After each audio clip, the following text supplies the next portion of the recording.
Vasario 1 dieną Kelmės rajono savivaldybės Žemaitės viešosios bibliotekos vaikų erdvę užpildė didžiulis būrys svečių.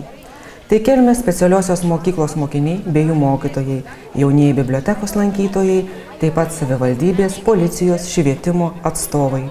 Pristatyta Kelmės specialiosios mokyklos, kompiuterinio grafinio dizaino, vektorinės grafikos ir fotografijos, informacinių technologijų būrelio mokinių darbų paroda Žiemos mozaika.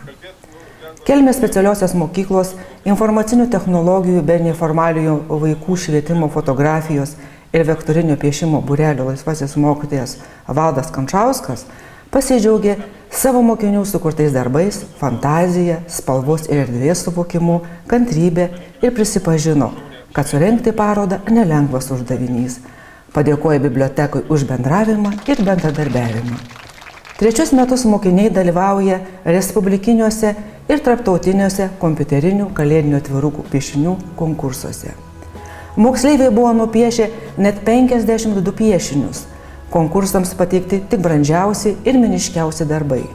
Geriausiai konkursuose sekėsi 10 klasės mokiniui Andriui Kalvaičiui, kurio net 2 skirtingi darbai 2 konkursuose 9-12 klasių kategorijoje laimėjo labai aukštas 2 vietas. Konkurse Žiemos fantazija 2016 komisija vertino beveik 5000 darbų. 2 vietos laimėtojui Andriui Kalvaičiui atspausdintas kalėdinis atvirukas, padovanotas pakvietimas į Klaipėdos Akropolio ledo areną. 2 klasės mokinys Saulius Blankis 1-4 klasių amžiaus grupėje laimėjo 4 vietą. Kelmės rajono savivaldybės mero pavaduotojas Izidorius Šimkus pasveikino visus susirinkusius, palinkėjo kūrybinės sėkmės ir įteikė diplomus. Nuoširdžius padėkos žodžius mokytojui Valdui Kančauskui tarė mokyklos direktorė Dalia Viliūnienė ir jo mokiniai.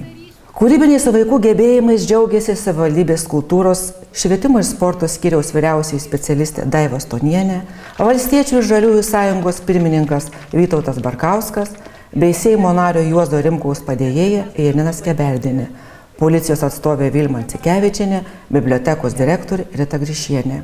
Vaikai apdovanoti prizais, saldumynais ir knygelėmis. Vėliau parodos dalyviai į jaunimo inovatyvioje erdvėje pažiūrėjo mokytojo Valdo Kančausko sukurtą filmuką Kaip gimė vaikų kūrybiniai darbai, kiek šis procesas reikalauja kantrybės, susikaupimo ir kiek džiaugsmo suteikia rezultatas. Čia buvo galima pamatyti ir parodoje neeksponuotus darbus.